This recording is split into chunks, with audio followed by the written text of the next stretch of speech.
What's up, my beautiful Sagittarians? Trust your intuition for guiding you to this full moon in Leo reading. So this full moon is happening on February 5th. So this reading is covering the 5th through the 8th. And full moon in Leo is all about power, right? Leo is the king of the jungle, the sun sign embodied. This is really a very, very powerful energy. And Leo also rules the heart chakra. So the moon being all about illumination when she's full, highlighting energy that's been hiding underneath the surface. It's almost like this energy of illuminating your power or your shine or your heart's truest desires. So let's see how this manifests for you, Sagittarius. All right, I'm breaking out my moon cards. Clear energy for Sag, only the clearest energy in the world, in the universe, coming through for Sag. What does Sag need to see for the full moon in Leo? Hearing shuffle twice, cut once.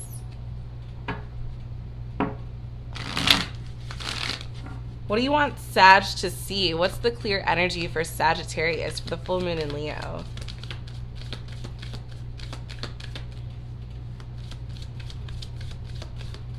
Clear energy for Sag for the full moon in Leo. What can you tell Sag? What's going on? We have Lilith, reclaim your power, and I was just talking about this being a very powerful time with the full moon in Leo, right? Lilith is kind of like the bad bitch, right? She's a lot of people can look at her as like more of an evil reflection, but there's definitely an energy where she's just like truly in her power, unapologetically herself, which I feel like is definitely you, Sagittarius, anyway. So let's get a little bit more. Let's see what's coming through for you, through and true, with the full moon in Leo. What does Sag need to see? Full moon in Leo energy. Let's talk about reclaiming Sag's power.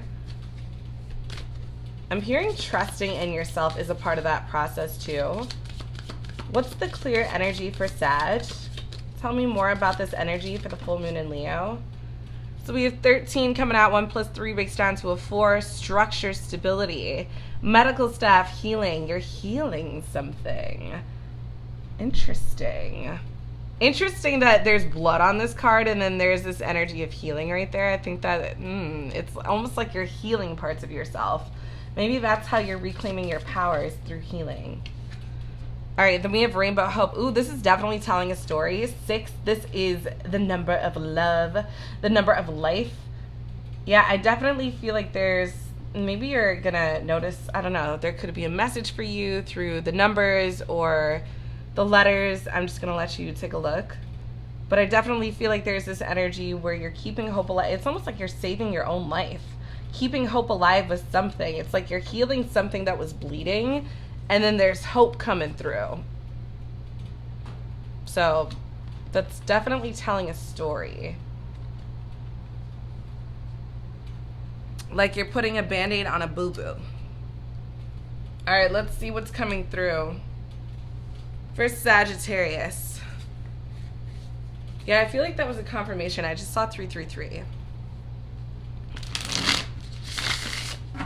Shuffle twice, cut once. What does Sag need to see?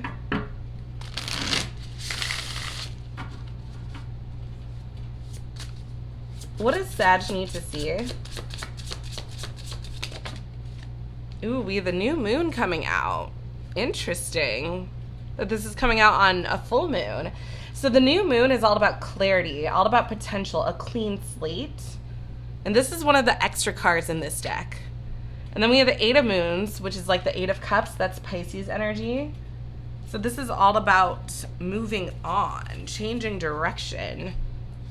So I feel like it's almost like you're moving away from what had you bleeding, or what, flip that one over. The 9 of Stars. Yeah, I feel like you're finding abundance and you're finding laughter in life after something had you bleeding, something had you really like stuck, and it could have been a heartache or a heartbreak with the 2 of Moons in reverse. Cancer energy, could have been a third party involved with the 3 of Moons, clarifying that. But I feel like there's this energy where you were bleeding, and then now you did enough self-love, self-work, self-care where you went inward and you found hope and You know, you did all this healing work, and now I feel like there's a clean slate. There's an opportunity. Rainbows come after the rain. So I feel like it's almost like this new,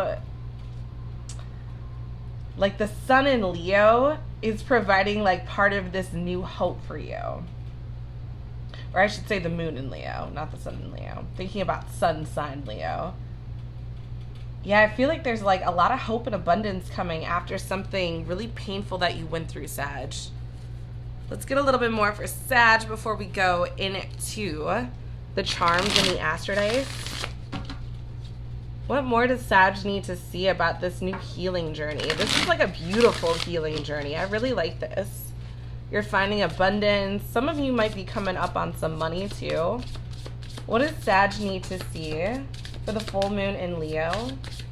The final message through the cards.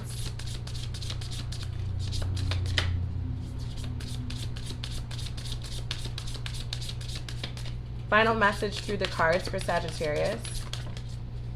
Yes, you guys are the archers shooting your arrows in a particular direction. This is literally telling you to shoot for the stars, go the distance. I love this reading so much, Sag.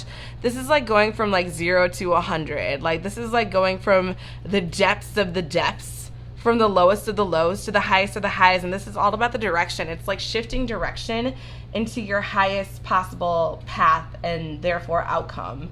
Like I love that so much for you. Yeah, that's a beautiful energy.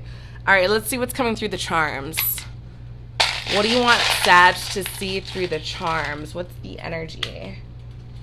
Yes, the see beyond energy. So the giraffes, which are the tallest creatures on earth, I'm pretty sure, always see beyond, right? They see above everybody else. So there's definitely something about being optimistic, being that Sag energy that you are, the eternal optimist, looking at the future, looking at hope, looking at what you can accomplish that is actually going to come to fruition in a really beautiful way. I feel like this is all about like focusing on the beyond and focusing on the good that's coming.